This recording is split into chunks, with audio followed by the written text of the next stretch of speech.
So for me to get an idea of the audience here, let me first get sort of a grip on what we have. So how many of you guys currently own or manage a e-commerce website?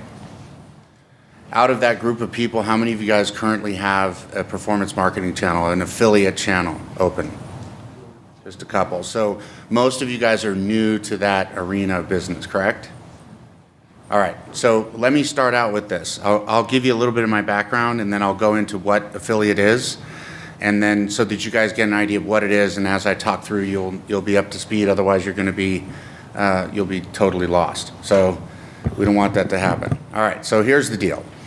My background is that I have built and sold 20 online startups.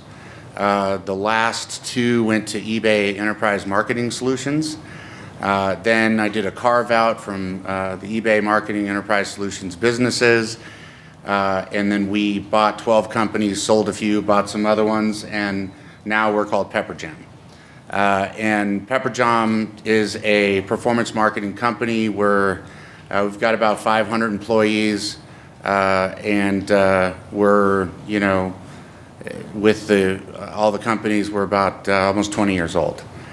My background is I was the first guy in the affiliate marketing space. I opened up the first agency in the affiliate marketing space in 1999.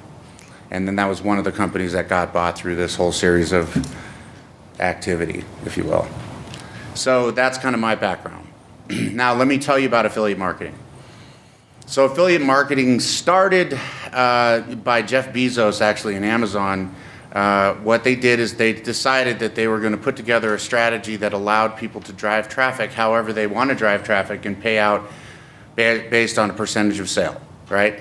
So nowadays, affiliate marketing represents about 30% of all e-commerce. So if you're interested in going e-commerce and you don't have an affiliate marketing channel opened up and operating, you're missing out on 30% or more, depending on what else you're doing.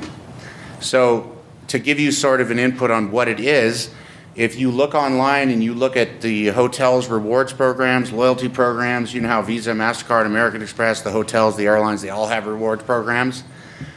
All of those things are affiliate marketing. So they're all loyalty. They're a loyalty channel of affiliate marketing.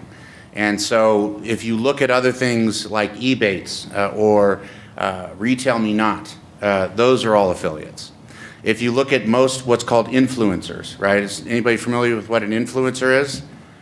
Okay, so influencers are people that are in social media or content-oriented publishers that have at least 5,000 people following them. That's considered an influencer.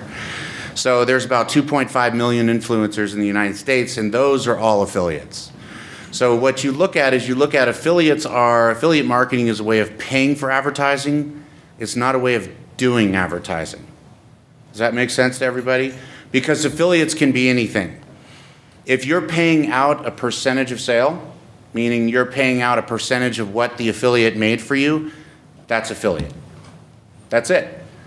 So the only other caveat to that is if the transaction happens on the merchant's website, on what we call advertiser or merchant's website. If those two things are present, then it's considered to be an affiliate transaction. It's really simple. A lot of people say that affiliate is sort of in a channel. It's not. It's just a way of paying for advertising. Because we have affiliates, we have thousands of affiliates that actually do search marketing for us.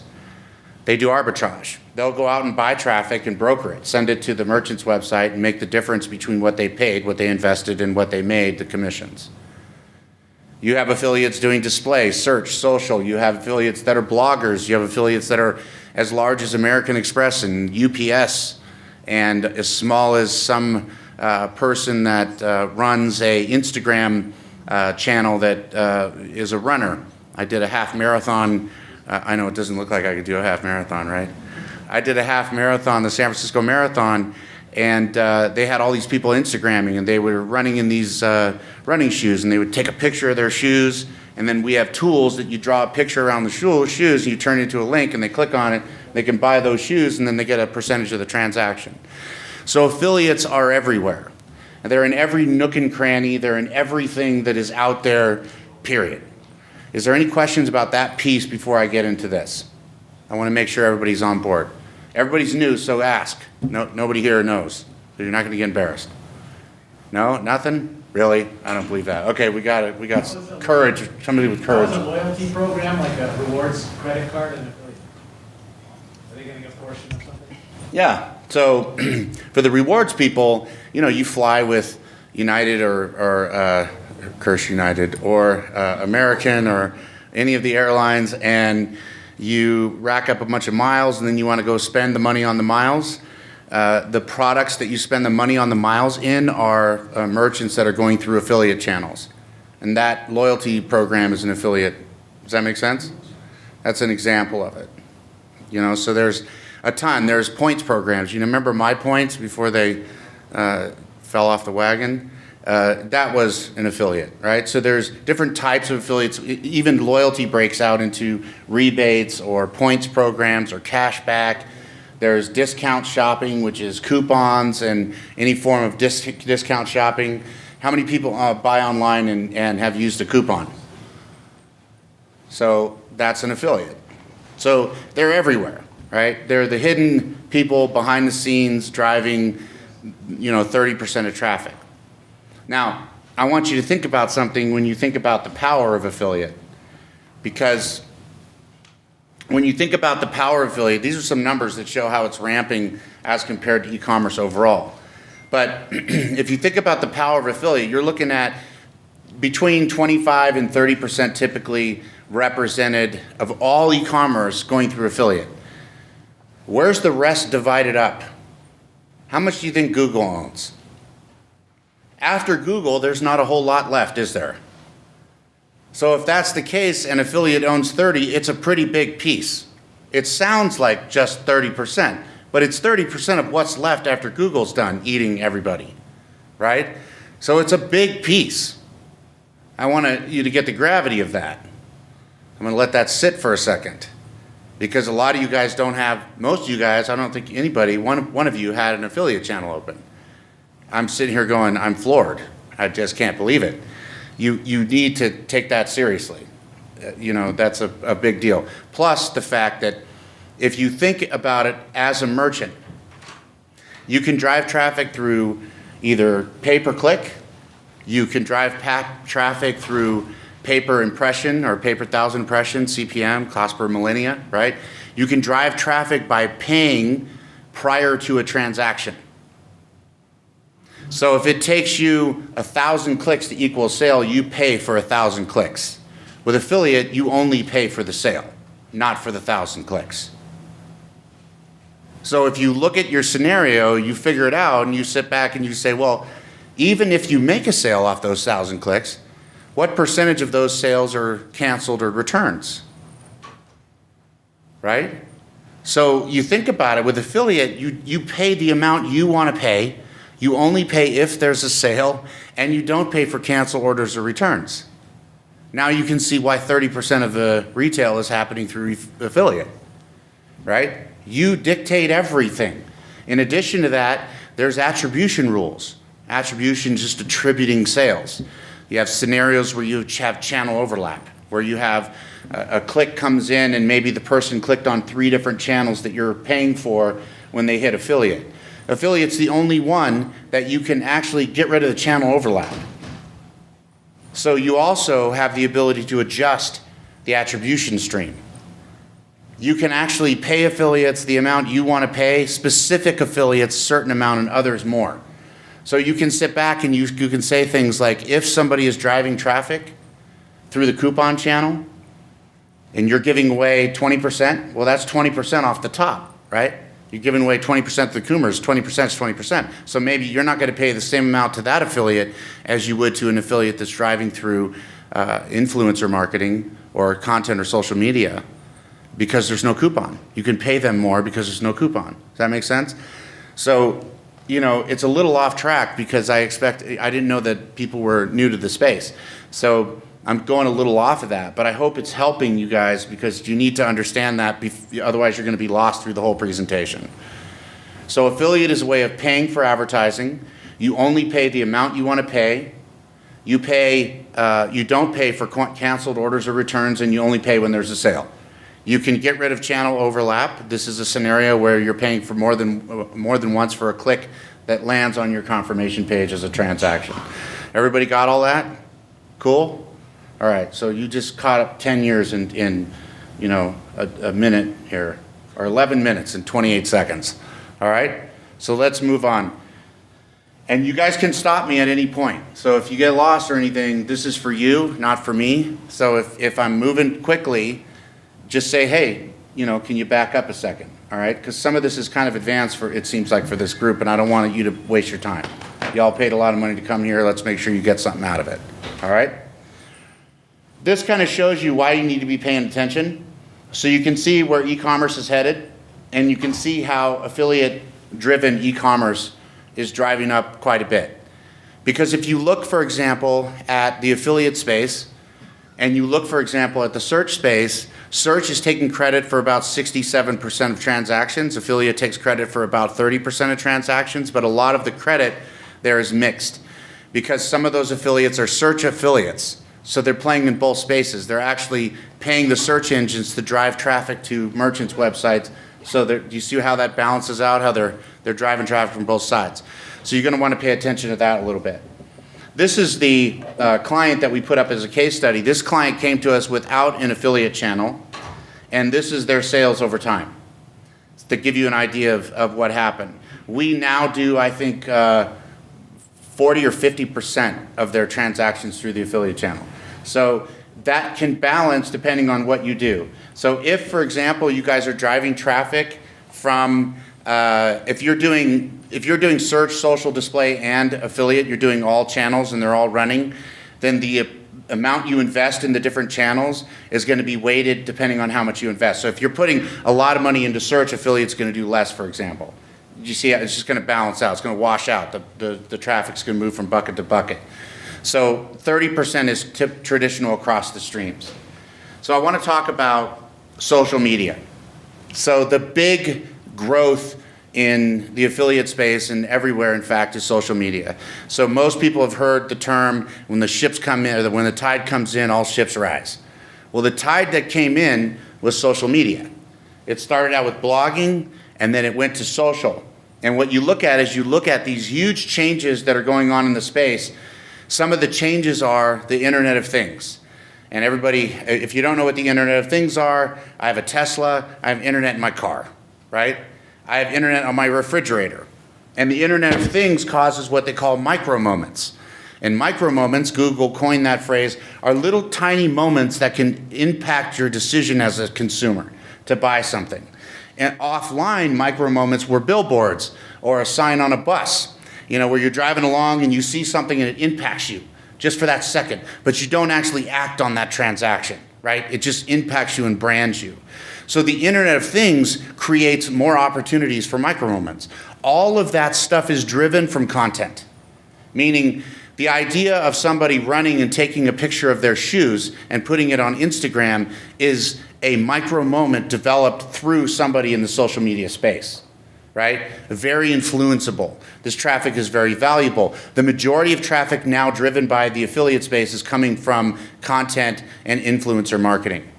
Now, why else is this something that's important to you? I don't know how many of you guys have tried to optimize for Google or Bing, and you do really well at it. You pay a fortune for it because it's almost impossible. You need a data scientist to do it correctly. But let's say you do this, and you blow it up, and you do a masterful job, and you're at the top of the search engines, and then Google or Bing changes their algorithm. And what happens? You're gone. You drop off. Now, I want you to think about what happens in that same scenario if you've got 5,000, 10,000 influencers out there branding your product. Somebody changed the algorithm, nothing happens because those 5,000 people are in the environment of that particular influencer. So it's actually an insurance policy and protects you from those scenarios happening. Does that make sense? Because otherwise what happens is they change the algorithm. It doesn't just affect your organic search, it also will affect your paid search. So you turn around and you have to make up for it, the algorithm change, by doing some paid search, and you start paying massive amounts of money.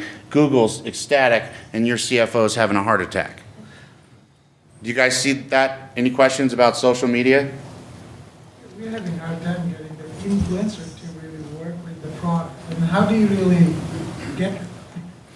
That is, there's a lot of different directions you can go. So you can go to a company like ours, Pepper Jam, right? You can go to us and we have managed services. Or you can go to an agency. Like we have, 500 agencies that we work with.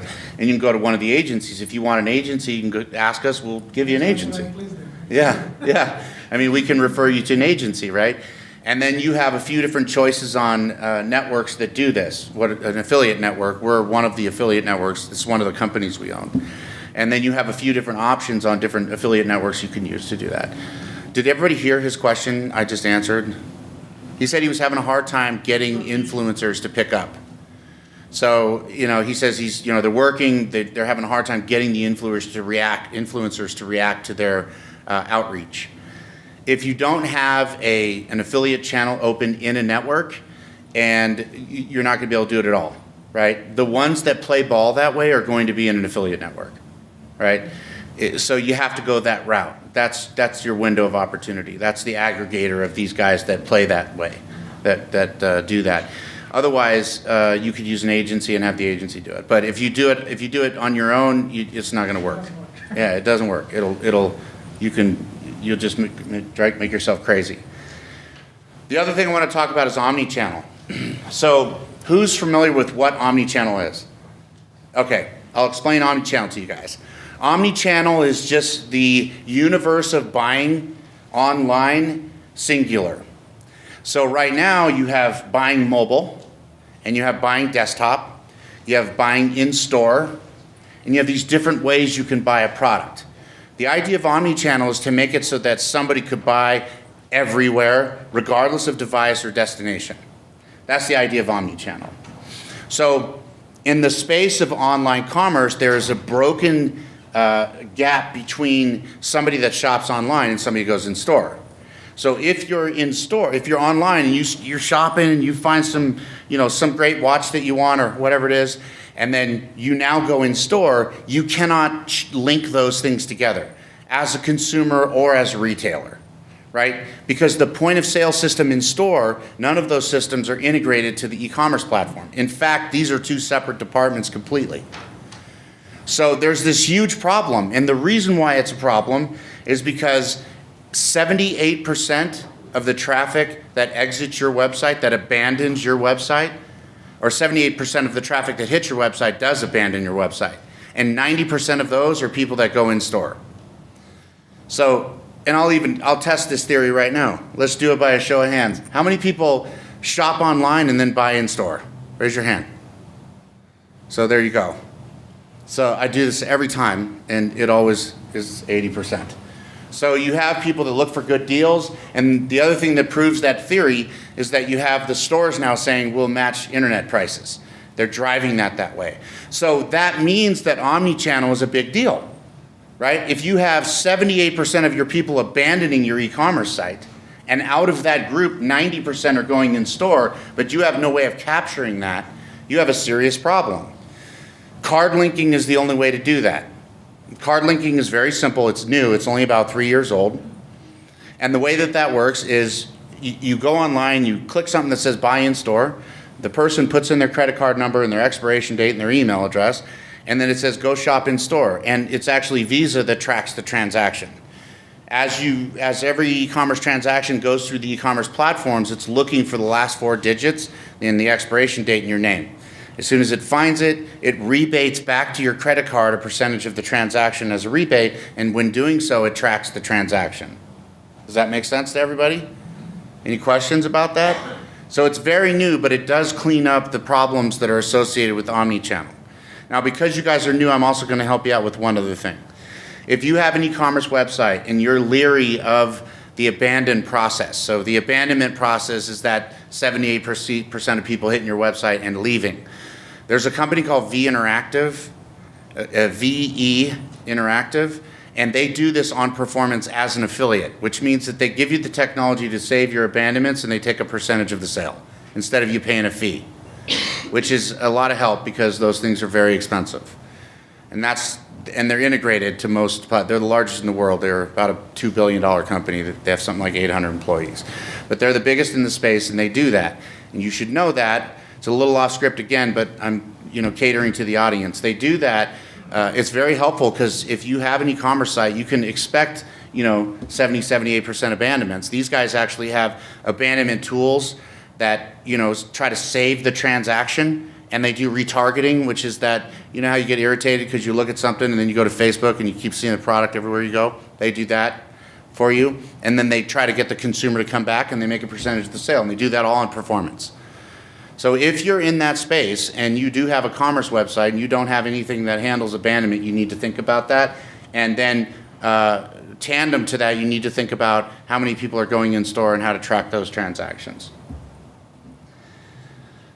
I'm going to talk about attribution. Now, based on the survey I did initially, this is going to be a little bit past everybody, but I'm going to talk about it anyway. And what I'm going to do is I'm going to describe what it is to you and give you like a quick lesson on it, and then I'm going to tell you what the value is of it and how to look out for it.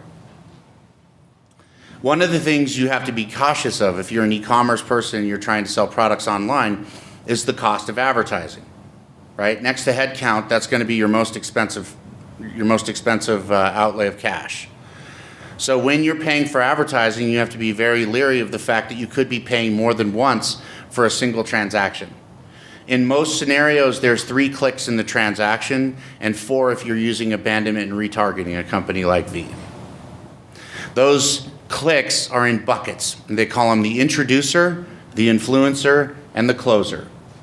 Then they have at the last end of that, they have the retriever, and the retriever is the abandonment retargeting that I told you about. So if you look at this system and you look at the flow, the majority of the time you have a bucket of introducer, influencer, closer, and retriever. Now, those people can oftentimes come from different channels. You need to do all these channels because the data shows that if you're not using the channels, you don't get the sale, period. It's sort of like somebody tells you about a product, you hear about it once, then they tell you about it again, you hear about it twice, and the third time somebody tells you about it, you're like, man, maybe I should look at that product or go to that convention or whatever it is, right? It's the idea of the Internet of Things and the micro moments realized in data. So those buckets of data, the introducer, influencer, closer, retriever, oftentimes can come from different channels. So maybe the introducer comes from somebody that owns a blog. They pitch your product to all the people that are following their blog. The second time, the person is searching and they come across your product in the search engine. The third time, maybe they go in and they look at it and they see it in Amazon or something like that. And then the fourth time, they leave the site, they get retargeted, they come back and buy. Attribution, the idea of attribution is who gets paid, who gets attributed that transaction. So if you're looking at your data, which you're going to learn is extremely important, you might see that you paid for the click $5. Then you turned around and you paid for impressions on that introducer. Maybe you paid $65 CPM, so you paid a few dollars for that. And then on the last click, you paid out a commission of 5% to the affiliate. And then you had a retargeting system running at the same time who retargeted them, they came back and bought, and you have to pay them some sort of flat fee. So in essence, you got one transaction and you paid 4 times. Does everybody get that? Now, you don't want that, right? You want to try to pay once. The idea of attribution is looking at the data to see where those 4 points are, to try to reduce the cost of those 4 points, or use the data to invest in the areas that are most impactful. Does that make sense? So if you can attribute the sale and you see in your data that majority of the transactions that closed were introducers on the front end, or influencers, that center click, then you can figure out where to invest your money in the click stream. Does that make sense? Now, how do you do this? You can use Google Analytics. It's the free to do that. But the idea of attribution is to do that. Now, the idea of what's called actionable attribution is different. That's what I'm talking about up here. Actionable attribution is where you can actually change real time who you're paying. Now, you can only do this in the affiliate stream, and I think you can only do this with our company because I invented the software. But what it does is it allows you to look at the click stream, and as that click stream is happening, you can actually say, when this situation arises, I want to pay the introducer or the influencer instead of the last click. Traditionally in the performance marketing industry, they always attribute the sale to the last click, to whoever closed the sale at the end. But because of the social media rise, which I talked about earlier, you have this huge amount of traffic coming in from introducers and influencers, and then somebody gets to the website, the merchant's website, and they see a coupon field down there, code. Everybody's seen that, right?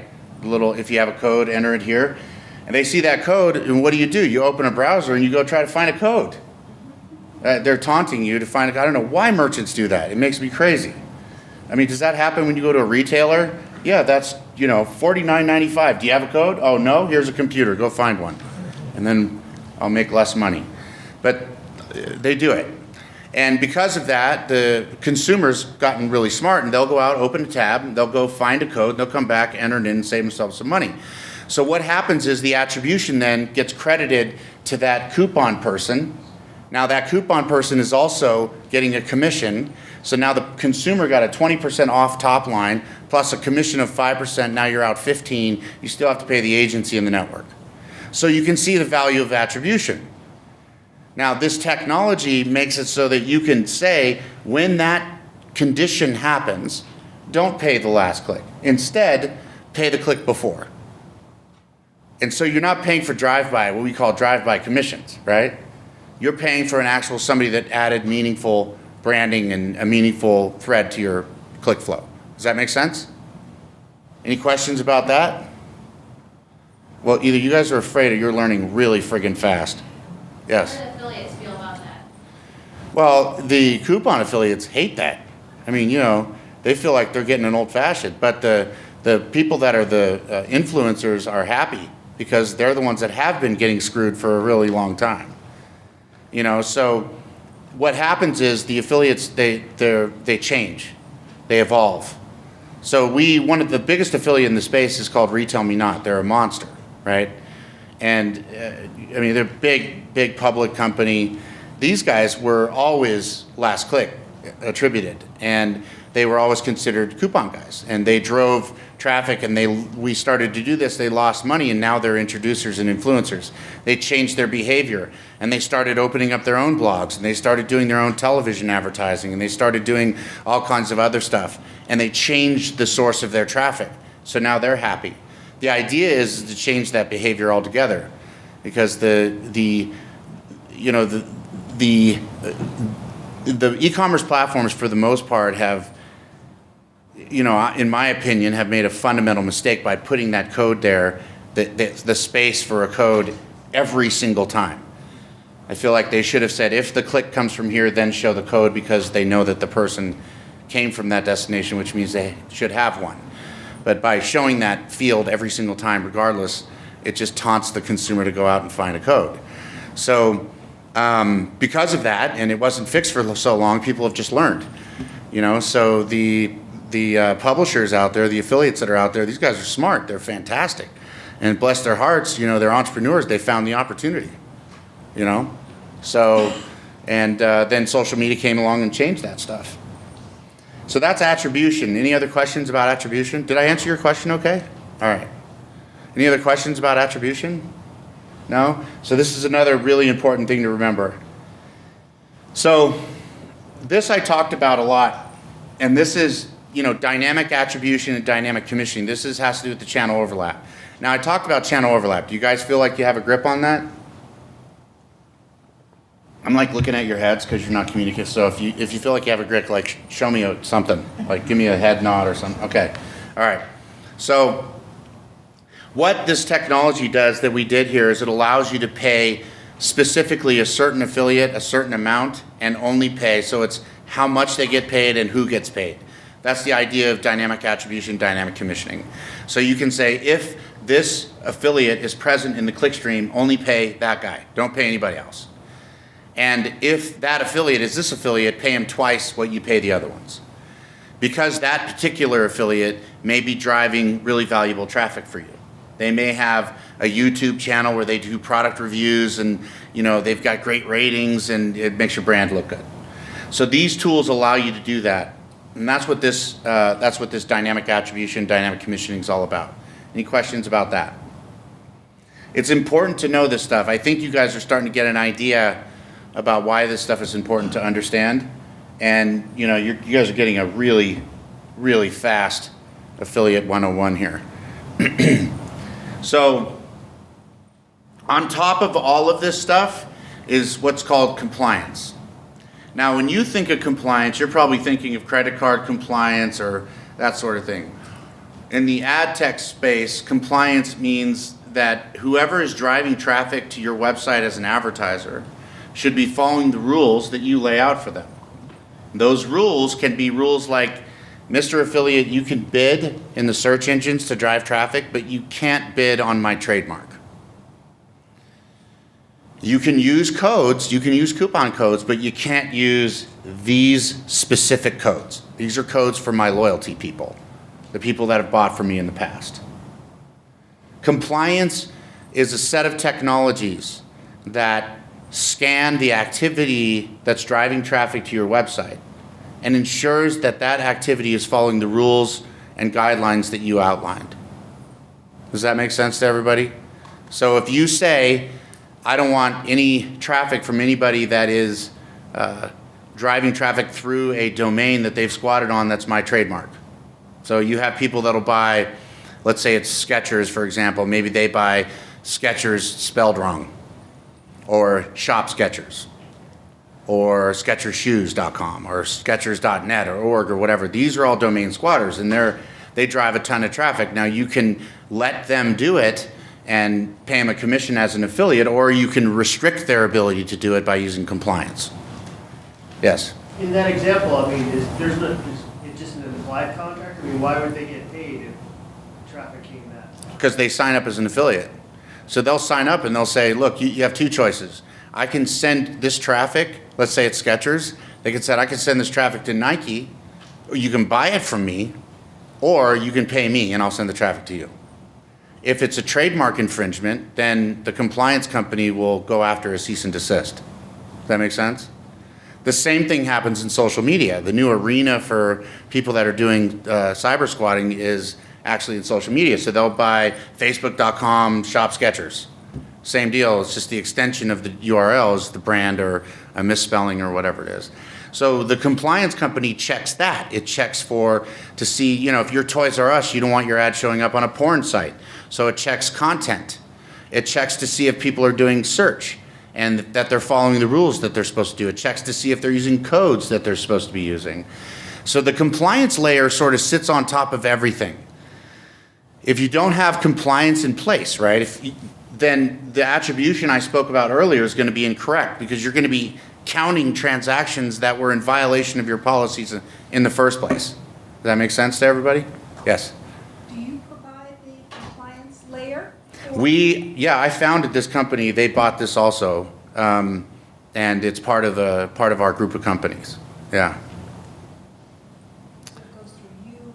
It goes through our company, yeah. So you can go to them directly and buy it just from them, or you can buy it with one of our other packages that do all the affiliate stuff for you as well. You can do however you want to, you go any route you want to go. We supply compliance to agencies that don't even work with our other companies. It's just a separate thing, but it does all the compliance for you.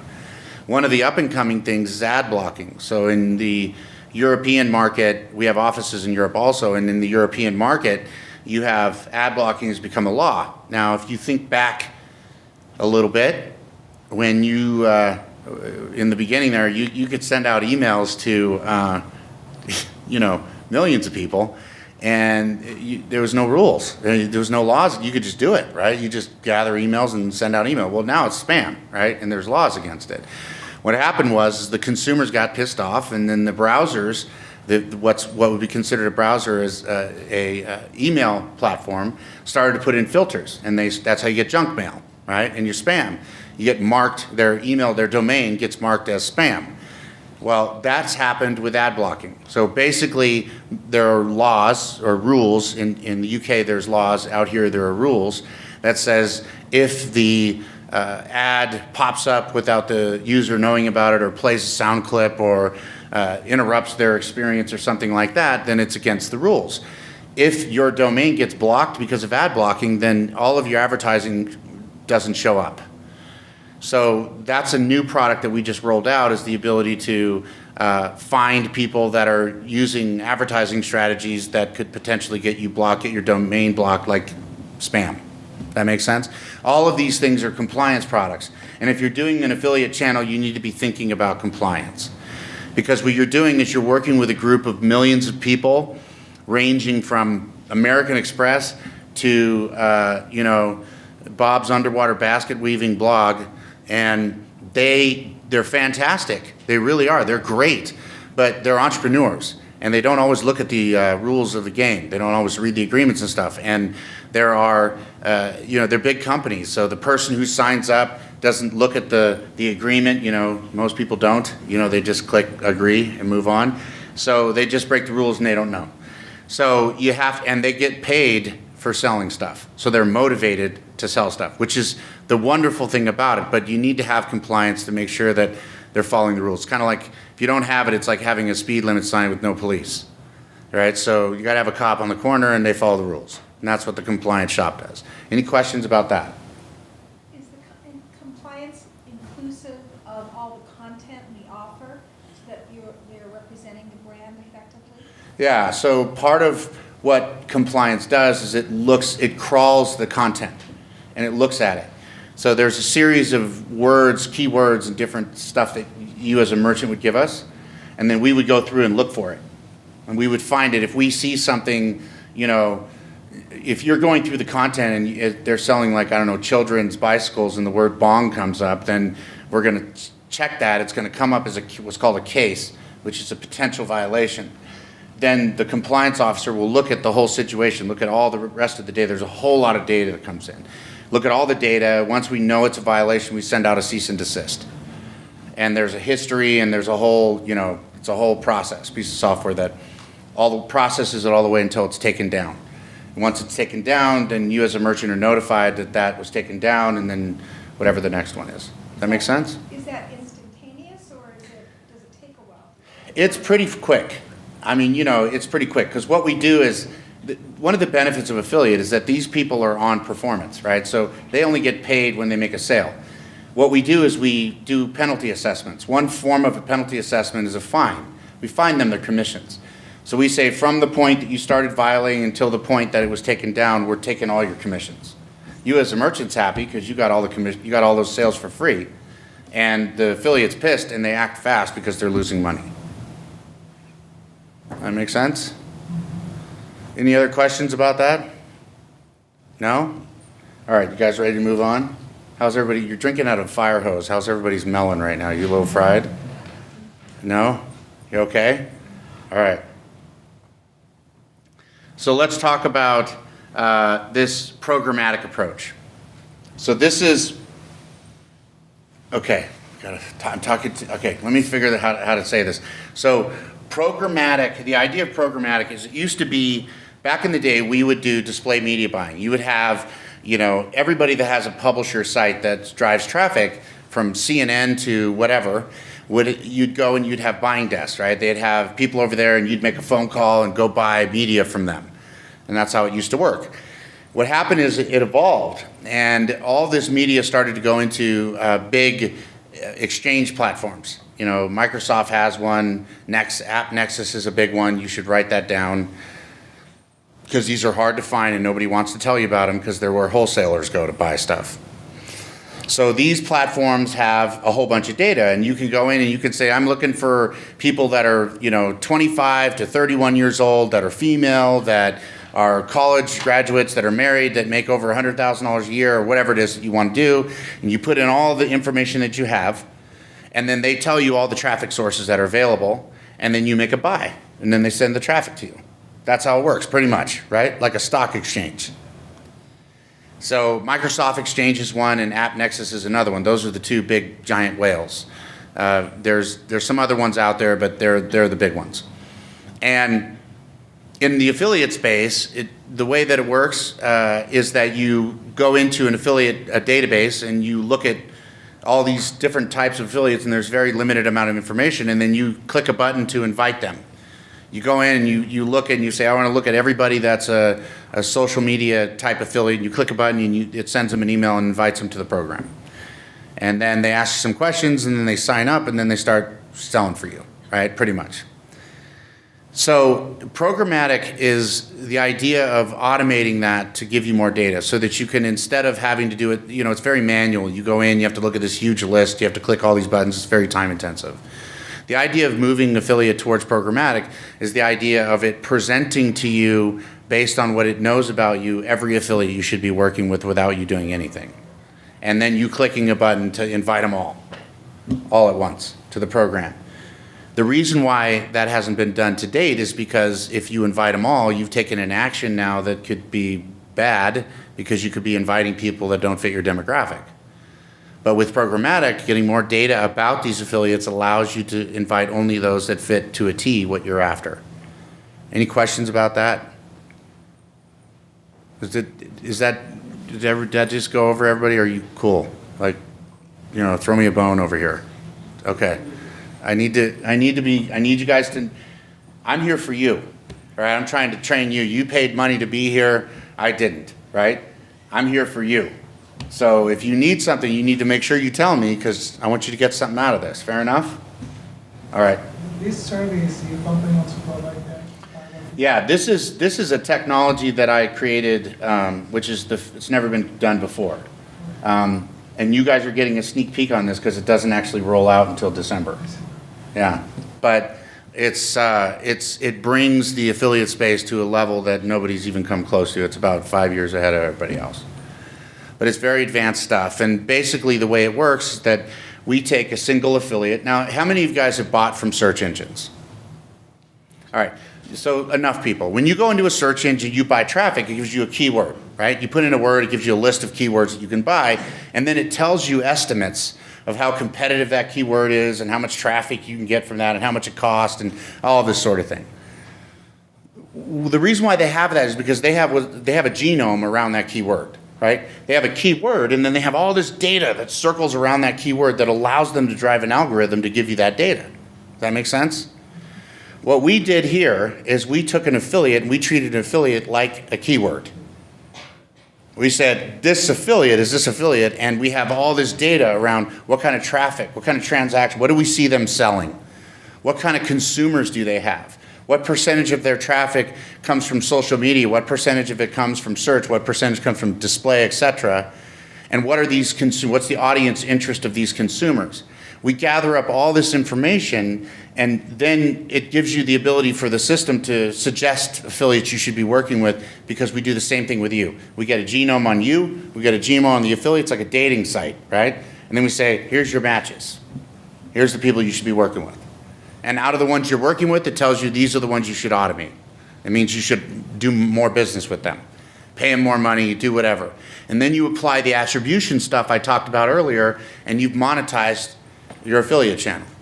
It's pretty cool stuff. What do you guys think? Yep. So, your company sells this product?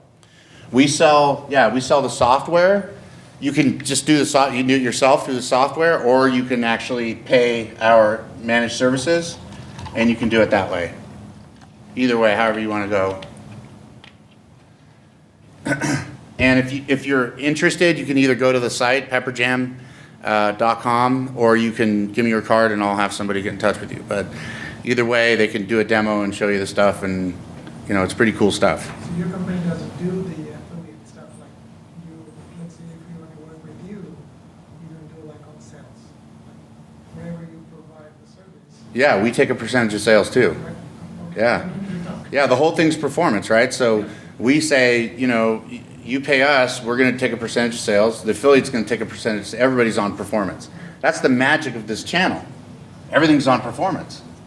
Everybody's got a vested interest. People got skin in the game. you know? Versus if you're going through a media buy or something like that, they have no skin in the game. They drive a click and they're done. I mean, they can drive bad clicks all day and you still got to pay for it. Yes? If the network has a list of all of them, then how do you keep it from the advertiser going direct, like, if all the names are out there? I'll tell you what, you can ask this guy. Try it and you'll see why. The advertiser can do that all they want. It's impossible. They don't work with the advertisers. These people need the backbone of the network, right? So we're the ones that track everything. If they go direct to the advertiser, there's no tracking. The publisher's going to be like, yeah, go pound sand, no way, right? We're the ones that pay them.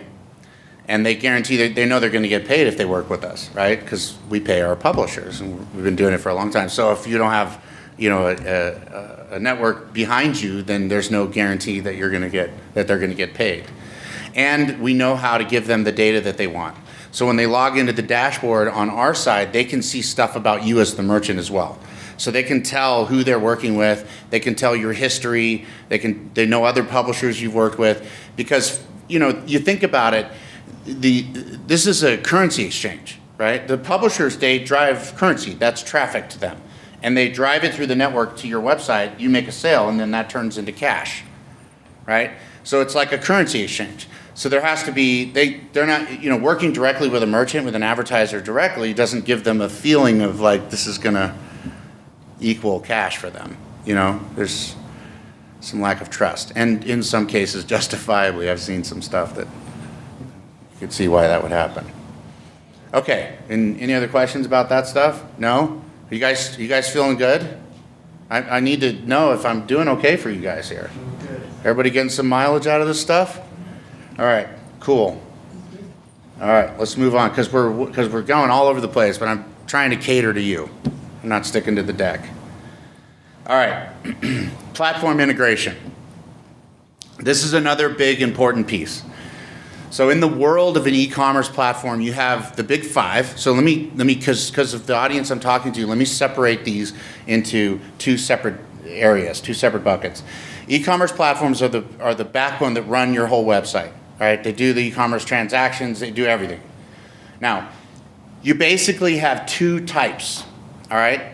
On one side, you have what's called a closed platform. And the closed platforms are the e-commerce platforms that don't have an ecosystem surrounding them, meaning it's not like open source, right? You buy it from them, you use their developers, they set it up for you.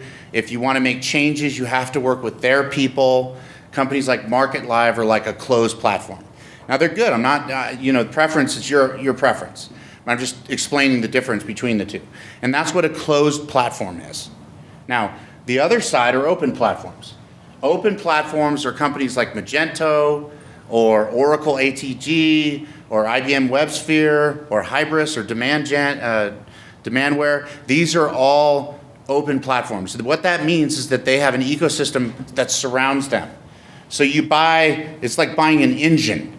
And then you have all these people that you can work with to get the tires, and you can get the radio, and you can bolt other things on, and they have an environment of mechanics that you can work with, and it's this huge ecosystem. So you have to choose what type of platform you're going to work with. Now, usually when people are new, they'll start out with Magento is very popular. If you're going to go to the open platform, Magento is the most popular on the open platform side, which is part of our sister of companies. On the other side, they have like 300,000 merchants. It's a very popular platform. On the other side, you have the closed platforms, and MarketLive is one of the most popular on that side, or Shopify is another one for early stage merchants. So you have to choose the platform you have. Now, what you want to make sure when I talk about integration is that the platform is integrated into your other stuff. So you want to make sure that they have some sort of a plugin. So most of the open environment platforms have an app store. They call it different things. Some call it cartridges or extensions or whatever, but it's really an app store. And if you go into their, I mean, Magento, they call it a marketplace. If you go in there, you'll see a bunch of different apps. And those are plugins, like you could get an app on your phone that allow you to integrate your analytics for your attribution stuff, your affiliate channel, your search tools, all these things directly into the platform. Because ultimately you have to have this stuff on the platform because that's where the data sits. So in order for it to see a click come in, you have to have some software installed. It doesn't come with the platform. So the integration is a really important piece. Is there any questions about that? No? Really? Seriously? Wow. All right. You got a bunch of like Stanford people going on in here. All right. So abandonment and retargeting. So we talked about, this is a V Interactive company that we talked about. Now, abandonment and retargeting is a really big deal. I'm going through this stuff. I already talked to you guys about it because I had to teach it first in order to talk about it. So that's why it's coming up twice. So what that does again, right, is the consumer comes into the site, they leave for some reason, and then this company tries to get them to come back and buy. So abandonment traditionally is, where it'll start doing product recommendations. So before you leave, maybe you'd be interested in this. Or were you looking for that? Or a chat box will come up and say, hey, can I help you? I can see that you're shopping. Or, hey, can I offer you 10% off? Whatever. Those are all abandonment type tools. The retargeting piece is where they actually buy media all over the internet using those places like AppNexus. And when they see that same consumer go to their Facebook or go to their email or whatever it is, they will display that ad again on the product or the brand that they were looking at previously to try to get those impressions, to try to get those micro moments to ping to get them to come back and buy what they were shopping for. Does that make sense to everybody? Now, I have only pay once and I only have that because this is a powerful statement. If you get the wrong, think about this, 76 to 78% abandoning. Now, what percentage of those people are going to come back on their own? Now, nobody wants to admit it, but a lot of people shop at work. They don't necessarily buy at work, but they will shop at work. So somebody shops at work and then they come back and buy at home. Maybe they were going to come back and buy on their own. If you trigger the abandonment company, you're going to be paying for all of these people that were going to be buying anyway. They would have been buying on their own. So what you have to do is you have to put a timing mechanism in. You have to say, I'm not turning on retargeting or abandonment until after 30 days or whatever your data shows. This is also why you need analytics because it's going to show how many people are coming back on their own. They exited, they came back and bought. So maybe your data shows that 90% of your consumers are going to come back after 30 days. If that happens, you don't want to turn this stuff on until 31 days later. Otherwise, you're going to pay for people that you already paid for. That makes sense to everybody? That's a really big deal. Selling global. Is anybody here global? Okay. So a couple people. So you want to make sure that you choose. I got 5 minutes, so I'm in a haul right now. So when you're selling global, you want to make sure that you're choosing a company that has feet on the ground in that market. There's a lot of affiliate or performance marketing companies that they try to do business with American companies in foreign companies, and they have like a P.O. box or a virtual office. You need people on the ground. You cannot, I'm telling you, I've done it a whole lot of times. It will not work unless you're working with a company that has boots on the ground in that country and understand not just the currency but the culture and translate the culture to you. It won't work unless you do it that way. Clickless tracking, and this is the last slide here that I'm going to be able to hit on, but what clickless tracking is, if somebody sends out a text to somebody else because of a micro moment, most of the time it'll just say, hey, I bought these new shoes, or check out this brand, or whatever. People don't usually send a 432 character URL with a whole bunch of tracking images, a whole bunch of tracking code inside of it, right? They'll either strip the code down and they'll send Skechers.com, look at these shoes, if they even do that. What Clickless Tracking is it tracks based on the code. So what it does is it says, hey, here's 20% off. If you go here, you can get 20% off. Use this code. If that code is used, there's no click has to take place. It tracks based on the code. This is another technology that is really advisable, especially considering the growth of micro moments in the Internet of Things. All right, any questions about that? All right, no questions about anything? Do you guys realize, considering the fact that I asked you a question about where you guys were at and what you just went through, that's like really impressive. So either you guys are going to walk out of here and go, I have no idea what the hell that guy was talking about. Or you're going to walk out of here and be like, man, I have a headache and I need a drink. Yes? So knowing that 30% of affiliate traffic is 30% of e-commerce, is there a barrier to who should be using affiliates? Brand new website versus an established website? And part two, is anyone that's just doing content use affiliates? So you know what? That's a really, really good question. It's actually an advanced question. So you don't want to build your brand on affiliate because it won't do it, right? Affiliates are not there to help you build your brand. They are an extension to a brand. You can use the influencer market to help build your brand, but they're not going to be on their own. Like if they see that you're not doing anything but relying on them, unless you're really in deep, you know, I had a guy who built a bicycle light business, and what he did was he actually went into the blogs and all these things on his own, and actually was, you know, acting as an influencer himself, and interchanging with other influencers, and was able to bring them in that way. And in that environment, it worked for him. The thing actually sold for like $20 million in about 3 years. So it was very effective. But if you're thinking that you're going to be able to capitalize on other influencers and you have no brand and you're not doing anything to build your brand, you're trying to build your brand on the back of them, they probably won't work out too well for you, unless you really participate yourself. That makes sense? Other questions? No? Well, good. Simple question. If you're not an affiliate and you want to start, what's the first thing you want to do? How do you do it? Real simple. Well, I mean, you know, so I'm the chief strategy officer for my company, so, I mean, you know, what am I going to say, man? Call us. I mean, you know, that's what we do. Yeah, really. You just call us and, you know, we'll walk you through it and teach you about what it is and get you started, and you'll learn a lot in the process. And you can also look, I have a lot of articles online, and I speak at a lot of stuff, and I write stuff. Every week I write an article, and they're published all over in all the major magazines, including, you know, Electronic Retailer. My name's Greg Shepard. You can just find stuff, and you can learn about it that way too. There's a lot of beginner articles that you can read about and stuff as well. The trade show for affiliate is called Affiliate Summit.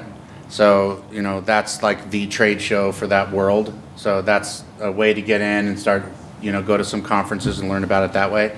But the fastest, most efficient way is to call either our firm or a firm like us and, you know, talk to a rep, and then they'll get you up to speed real quick. How long does it take to get up and running? Affiliates take about, you know, a program, you'll start seeing stuff in about 2 to 3 months, and then it'll be fully mature in about a year. About a year? Yeah, because, you know, it takes time. They have to trust you, and then they have to start building content. That content has to resonate online, and, you know, yeah, it takes time.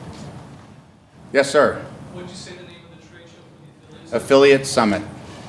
Yes. There's the East Coast and the West Coast version. That's the show for that. It's only affiliate. It's not like this. This is way more inclusive. Okay. What else? Any other questions? No? All right. Let me ask you guys a question. I want you to be honest about this question. I'm going to do from 1 to 10. If you would rate this as less than 5, raise your hand. Be honest. I don't care. Just I want to hear. All right. If you would rate it from more than 5, raise your hand. Everybody else? All right. Rate it from more than 8, raise your hand. Okay. So about a 7. All right. Fair enough. Fair enough. All right. Thank you very much for your time. I hope you guys learned.